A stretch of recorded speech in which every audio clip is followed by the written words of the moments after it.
మా latest videos కోసం మా ఈ తెలుగు న్యూస్ ఛానల్ సబ్స్క్రైబ్ చేసి గంట సింబల్ యాక్టివేట్ చేసుకోండి. రేపు శుక్రవారం పౌర్ణమి మరుసటి రోజు కాబట్టి రాత్రికి గ్యాస్ పొయ్యి మీద ఇది పెట్టి పడుకుంటే తెల్లారేసరికి ఇల్లంతా నోట్ల కట్టలతో నిండిపోతుంది. లక్ష్మీదేవి అనుగ్రహం కలుగుతుంది. మీకు ఉన్న కష్టాలు పోతాయి. తిరిగిలేని రాజయోగం పడుతుంది. చాలా మంచి జరుగుతుందని పెద్దలు చెప్తూ ఉన్నారు. మనమందరము డబ్బు సంపాదించడానికి ఎంతగానో కష్టపడుతూ ఉంటాం. డబ్బు సంపాదించడానికి మనం చెయ్యని పని అంటూ ఉండదు. కానీ కొందరు ఎంత సంపాదించినా ఇంట్లో డబ్బు నిలవదు. ఎప్పటి డబ్బు అప్పుడే ఖర్చయిపోతూ ఉంటుంది. దీనికి కారణం మనపై లక్ష్మీదేవి అనుగ్రహం లేకపోవటమే అని చెప్పవచ్చు. మనం చేసే చిన్న చిన్న పొరపాట్ల వల్ల లక్ష్మీదేవి అనుగ్రహాన్ని పొందలేకపోతూ ఉన్నాం. దీనివల్ల మనశ్శాంతి కరువవుతుంది. ఇంట్లో గొడవలు పడటము, వ్యాపారంలో నష్టం రావటం వంటివి జరుగుతాయని పండితులు చెప్తూ ఉన్నారు. వీటన్నిటికీ కారణం మనం ఇంట్లో చేసే పొరపాట్లేనని వారు చెప్తూ ఉన్నారు. ఇంట్లో ఉండే పవిత్రమైన వస్తువుల మీద అపవిత్రమైన వస్తువులను ఉంచటం వల్ల జ్యేష్ఠాదేవి ఇంట్లో తిష్ట వేసుకొని కూర్చుంటుంది. గ్యాస్ పొయ్యి కూడా ఎంతో మంగళకరమైన వస్తువు అని పెద్దలు చెప్తూ ఉన్నారు. పూర్వకాలంలో పొయ్యిని వెలిగించే ముందు ఆవు పేడతో అలికి ముగ్గు వేసిన తర్వాతే పొయ్యిని వెలిగించేవారు. ప్రస్తుత కాలంలో గ్యాస్ స్టవ్లను వాడుతూ ఉన్నారు కాబట్టి ఆ గ్యాస్ స్టవ్లను వెలిగించే ముందు కూడా శుభ్రంగా తుడిచి పసుపు రాసి బొట్టు పెట్టిన తర్వాతే దానిని వెలిగించాలి. స్నానం చేసిన తర్వాతే స్టవ్ను వెలిగించాలి. అప్పుడప్పుడు గ్యాస్ మీద పాలు పొంగుతూ ఉంటాయి. కొందరు దానిని శుభ్రం చేయకుండా అలాగే ఉంచుతారు. కానీ అలా అస్సలు ఉంచకూడదని, దీనివల్ల ఇంట్లో దరిద్ర దేవత తిష్ట వేసుకుని కూర్చుంటుందని పెద్దలు చెప్తూ ఉన్నారు. గ్యాస్ స్టవ్ను శుభ్రంగా ఉంచుకోకపోతే వచ్చిన డబ్బు వచ్చినట్లే ఖర్చు అయిపోతుంది. వంటగదిని కూడా ఎప్పుడూ శుభ్రంగా ఉంచుకోవాలి. ఇలా శుభ్రంగా ఉంచుకోవటం వల్ల మనం లక్ష్మీదేవి అనుగ్రహాన్ని పొందవచ్చు. ఇక గ్యాస్ పొయ్యి మీద రేపు శుక్రవారం రోజు రాత్రి ఇది ఒక్కటి పెట్టి పడుకుంటే తెల్లవారేసరికి మీ ఇల్లంతా ఐశ్వర్యంతో నిండిపోతుంది. మీకు ఉన్న కష్టాలన్నీ కూడా పోతాయని పెద్దలు చెప్తూ ఉన్నారు. మరి శుక్రవారం రోజు గ్యాస్ పొయ్యి మీద ఏం పెట్టాలి అనే విషయాన్ని ఇప్పుడు మనం ఈ వీడియోలో వివరంగా తెలుసుకుందాము. అంతకన్నా ముందు ఒక చక్రవాక పక్షి ఏ పుణ్యం చేసుకుంటే మహారాజుగా పుట్టిందో తెలిపే కథను విందాం. పూర్వం హిమాలయ పర్వతాల్లో ఒక చక్రవాక పక్షి ఉండేది. అది ప్రతిరోజు ఉదయాన్నే ఆహారం కోసం తన నివాసాన్ని వదిలి ఆకాశ మార్గాన అలా పయనిస్తూ ఎన్నెన్నో దేశాలను దాటుకుంటూ కాశీ నగరానికి వచ్చి చేరేది. అంత దూరం ప్రయాణించి మిట్ట మధ్యాహ్నం సమయానికి ఆ చక్రవాక పక్షి కాశీలోని అన్నపూర్ణాదేవి మందిరానికి చేరేసరికి దానికి ఆకలి వేస్తూ ఉండేది. ఆ ఆకలి తీర్చుకోవటం కోసం అన్నపూర్ణాదేవి మందిరం చుట్టూ పడి ఉన్న మెతుకులను ఏరుకొని తింటూ పొట్ట నింపుకునేది. ఇలా మెతుకులను ఏరి తినేందుకు దానికి తెలియకుండానే అది గుడి చుట్టూ ప్రదక్షిణ చేసేది. అలా చాలా కాలం గడిచింది. కాలాంతంలో ఆ చక్రవాక పక్షి ఆయువు తీరి మరణించింది. ఇతర పక్షులలాగా మరణం అనంతరం కూడా నరక యాతనలేవీ పడకుండా నేరుగా స్వర్గానికి చేరుకుంది ఆ పక్షి. 2 కల్పాల పాటు స్వర్గంలో ఆ పక్షి భోగాలను అనుభవించింది. ఆ తర్వాత భూలోకంలో ఓ రాజుగారి ఇంట మగ శిశువుగా ఆ చక్రవాక పక్షి జన్మించింది. పెద్దలు ఆ శిశువుకు బృహద్రథుడు అని పేరు పెట్టారు. పెరిగి పెద్దయిన రాకుమారుడికి పెద్దరాజు రాజ్యాభిషేకం కూడా చేశాడు.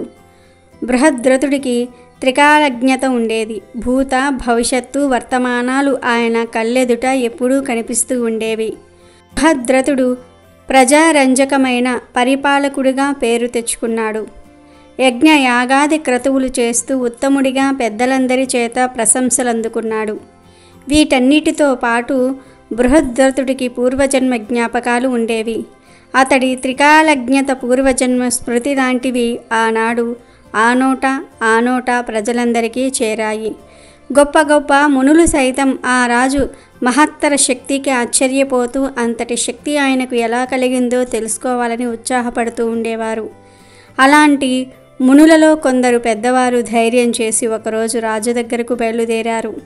మునులందరి రాకను గమనించిన బృహద్రథుడు తాను రాజునన్న అహంకార భావాన్ని కొంచెమైనా మనసులో పెట్టుకోక ఆ మునులకు ఎదురు వెళ్ళి నమస్కరించి పూజించి అతిథి సత్కారాలను చేసి ఉచితాసనాలను సమర్పించి సత్కరించాడు. యోగక్షేమ పరామర్శలయ్యాక మునులు బృహద్రథుడికి త్రికాలజ్ఞత పూర్వజన్మ స్మృతి ఎలా కలిగాయో చెప్పమని అడిగారు. అప్పుడు బృహద్రథుడు ఎంతో వినయంగా అందులో పెద్ద రహస్యమేమీ లేదని, తాను ఆ శక్తుల సాధన కోసం ప్రత్యేకించి చేసిన యజ్ఞ యాగాలు క్రతువులు కూడా ఏవీ లేవన్నాడు. ఆ మాటకు మునులకు ఆశ్చర్యం కలిగింది. వారి ఆశ్చర్యాన్ని గమనించి బృహద్రథుడు మళ్ళీ చెప్పసాగాడు. గత జన్మలో తాను ఒక చక్రవాక పక్షినని, ఆహారాన్వేషణలో తనకు తెలియకుండానే కాశీ మహానగరంలో ఉన్న అన్నపూర్ణాదేవి మందిరానికి ప్రదక్షిణం చేశానని చెప్పాడు.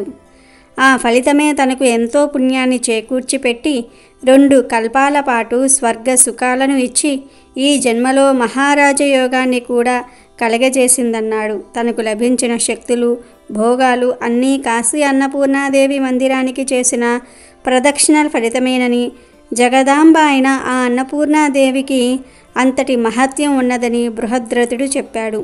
కాబట్టి కాశీ అన్నపూర్ణ విశ్వేశ్వర స్వామి ఆలయ దర్శనం, ప్రదక్షిణ నమస్కారాలు ఎంతో విలువైనవి.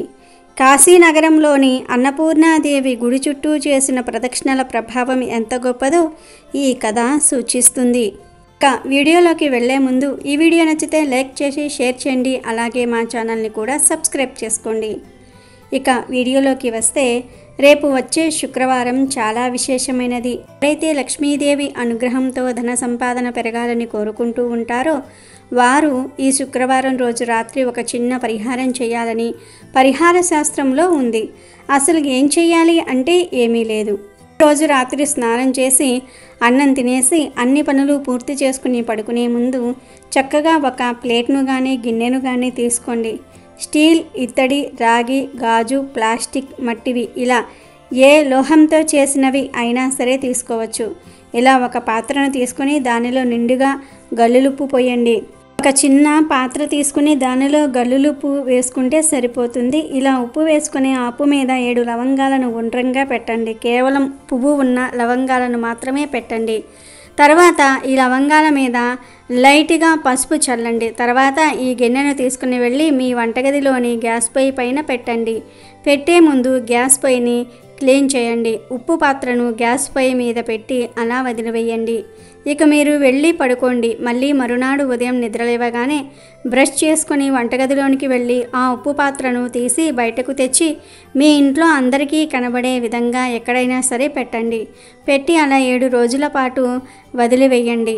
7 రోజుల తర్వాత ఈ ఉప్పు పాత్రను తీసి దానిలోని ఉప్పును, లవంగాలను ఏదైనా చెట్టు మొదట్లో పడవేయండి. ఇలా ఈ పరిహారం చేస్తే ఒక్క పూటలోనే మీకు ఉన్న కష్టాలన్నీ కూడా పోతాయి.